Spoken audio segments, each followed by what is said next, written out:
ఇదే కరపత్రం రాసాము. అన్నీ మేమే చెప్తే డైరెక్ట్ చేసినట్టు ఉంటుంది సర్పంచ్లను కాకుండా. కొన్ని తక్షణ సమస్యలను చెప్పాం. మేము మొదటిది ఏమిటంటే మైనర్ పంచాయతీల కరెంటు బిల్లులు మొత్తం కూడా ప్రభుత్వమే చెల్లించాలి. కేంద్ర నిధుల నుంచి మళ్లించడానికి లేదు, పంచాయతీలు కట్టడానికి లేదు. రెండు, చెక్ పవర్ అనేది సెక్రటరీకి ఉండాలి. ప్రభుత్వ అధికారికి ఉంటే ఉప సర్పంచ్ సంతకం పెట్టలేదు, మరి ఇద్దరు సర్పంచ్ ఉప సర్పంచ్ కలిసి డబ్బులు తిన్నారనుకోండి, ఎక్కడన్నా అన్యాయం జరిగింది అనుకోండి, ఎవరి మీద చర్య తీసుకుంటే ఎవరి మీద చర్య తీసుకుంటాం. అదే ప్రభుత్వ సెక్రటరీ అయితే సస్పెండ్ చేసి అని ఇమీడియట్గా కలెక్ట్ చేయడానికి అవకాశం. అంటే గ్రామాల జరిగే ప్రభుత్వ అధికారి కూడా దాంట్లో భాగస్వామ్యం అయితే బాగుంటుంది అనేది మా అభిప్రాయం. దానికోసం మేము ఉప సర్పంచులకు వ్యతిరేకం కాదు మేము. కానీ ఉప సర్పంచ్లో అలా వచ్చే ఇబ్బందులు, ఎక్కడైనా ఇద్దరు కలిసి సర్పంచ్ ఒకే పార్టీ వాళ్ళే ఒకే ఇదై ఏడైనా డబ్బులు డ్రా చేస్తే ప్రభుత్వం సస్పెండ్ చేస్తుంది, కోర్టు ఏవైతే తెచ్చుకుంటారు. అదే ప్రభుత్వ అధికారి అయితే ఉద్యోగం వస్తుంది కాబట్టి చచ్చినట్టు భయపడతారు, అక్రమాలు జరగకుండా చూడవచ్చు. అదొక ప్రధానమైన డిమాండ్. తర్వాత 29 అంశాల మీద కేంద్రం పార్లమెంట్లో చట్టం చేయాలి. దానికోసం అన్ని రాష్ట్రాలు పర్యటించి అందరినీ సమైక్యపరిచి గ్రామీణాభివృద్ధి కోసం ఆ 29 అంశాలని కేంద్రం చట్టం చేస్తుంది. ఆ రాష్ట్రాలకు ఇష్టాలకు వదిలేసింది. అది కంపల్సరీగా ప్రతి రాష్ట్రం ఇంప్లిమెంట్ చేయాలి అని చెప్పి మేము ఒక ప్రధానమైన డిమాండ్. అది కేంద్ర ప్రభుత్వం మీద చేయాల్సింది, పార్లమెంట్ సవరణ చేయాల్సింది.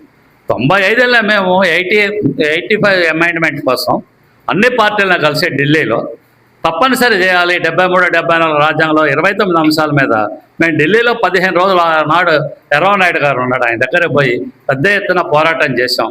కొన్ని పార్టీలు సహకరించాయి, కొన్ని రాష్ట్ర ప్రభుత్వాలు సహకరించలేదు, అది పెండింగ్ పడి. ఇప్పుడు మొత్తం రాష్ట్రంలో తిరిగి 2-3 రాష్ట్రాలన్నా బలంగా కోరితే కేంద్ర ప్రభుత్వం కూడా ఆలోచిస్తుంది. ఇప్పుడు మనకు తెలుసు, కేంద్ర రాష్ట్ర ప్రభుత్వాలు వేరు రాజకీయ పార్టీల అధికారాలలో ఉన్నప్పుడు ఆ ప్రభుత్వాలు ఏం చేస్తున్నాయి, కొన్ని ఇంప్లిమెంట్ చేస్తున్నాయి, కొన్ని ఇంప్లిమెంట్ చేయట్లేదు. ఇప్పుడు కేంద్రం నిధులు పంపిస్తుంది ఇప్పుడు బీజేపీ, అవి రాష్ట్ర ప్రభుత్వం వాడేసుకొని మ్యాచింగ్ గ్రాంట్ కట్టకుండా వాళ్ళు ఇతర పథకాలకు మళ్ళిస్తారు, గ్రామాలకు అన్యాయం జరుగుతుంది. ఇది చట్టం చేయడం వాళ్ళకి ఇబ్బందికరమైంది కాదు. కాంగ్రెస్ పార్టీకి కానీ బీజేపీకి కానీ ఏ పార్టీకి కూడా ఇబ్బంది కాదు. పంచాయతీలను పటిష్టం చేయాలి.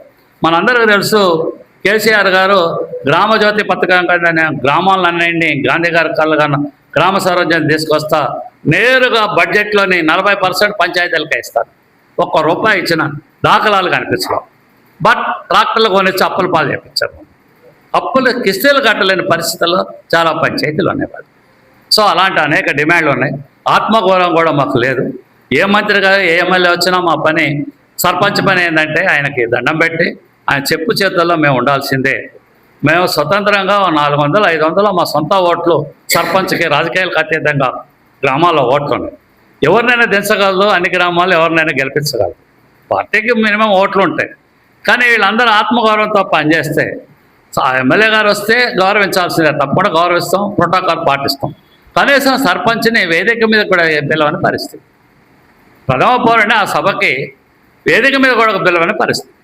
ఆత్మగౌరవం లేని సర్పంచ్ పదవి మాకు ఎందుకు అని చెప్పి సర్పంచులను కూడా చైతన్యం చేస్తాం. మేము కేవలం ఎమ్మెల్యేలకు కుర్చీలు వేయడానికి, దండలు వేయడానికి, మీటింగులు పెట్టడానికి, వారికి మొక్కటానికి, గ్రామంలో అభివృద్ధి కావాలంటే వాళ్ళు కాళ్ళు మొక్కి నిధులు తీసుకొచ్చుకుని, రోడ్డు కావాలా, ఇల్లు కావాలంటే వాళ్ళనే మేము దయాదాక్షల మీద నిలబడి. ఇప్పుడు ఇందిరమ్మ కమిటీలు వేశారు, దాంట్లో సర్పంచ్ సంబంధం లేదు. ఆ కమిటీ ఎవడోడికి ఇల్లు ఇవ్వాలి, ఎవడోడికి చేయాలి. అది పూర్తి రాజ్యాంగం చెప్పిన హక్కు ఏమిటి? పూర్తిగా సర్పంచులకే గ్రామ పరిపాలనలో అభివృద్ధిలో భాగస్వామ్యం ఉండాలి. మెంబర్ అంతే, మెజార్టీ సభ్యులు వాళ్ళు ఏమైనా తీర్మానం చెప్తే వాళ్ళకే ఇళ్ళు వస్తాయి. రోడ్లు అంతే. ఏమైనా అదే దయాదాక్షిణ్యాల మీద రాజకీయ వివక్షతకు గురవుతున్న చాలా గ్రామాలు ఆత్మగౌరవమైన సర్పంచులుగా మిగిల్చి ఈ వ్యవస్థను నిర్వీర్యం చేస్తున్నారు. కాబట్టి మేము ఆత్మోత్సాహం లేకుండా ఒక ముఖ్య లక్ష్యంతో సర్పంచ్ ఆత్మగౌరవంతో బతకాలి, స్థానిక ప్రభుత్వాలు ఆత్మగౌరవంతో పెట్టాలి, రాజ్యాంగం కల్పించిన హక్కులన్నీ మేము అడుగుతున్నాం. అదనంగా ఒక్కటి కూడా అడగట్లేము. అదనంగా రాజ్యాంగం కల్పించిన హక్కుల్ని హరించిన వాటిని మళ్ళీ పునరుద్ధరించండి అనే చెప్తున్నాం తప్ప కొత్తగా ఒక్కటి మేము రాజ్యాంగంలో మేము అడగట్లేం. కాబట్టి దానికోసం అనేక డిమాండ్లు ఉన్నాయి. వాళ్ళందరూ మా సర్పంచులు కొన్ని రాశాం కరపత్రంలో, వాళ్ళు కూడా అనేకం చెప్పి దాని మీద మోడిఫికేషన్స్ వస్తే రాష్ట్రవ్యాప్తంగా మొత్తం డిమాండ్లు అన్నీ పెట్టి ఉద్యమం చేసి దాని మీద కార్యాచరణ తీసుకుంటాం. Thank you.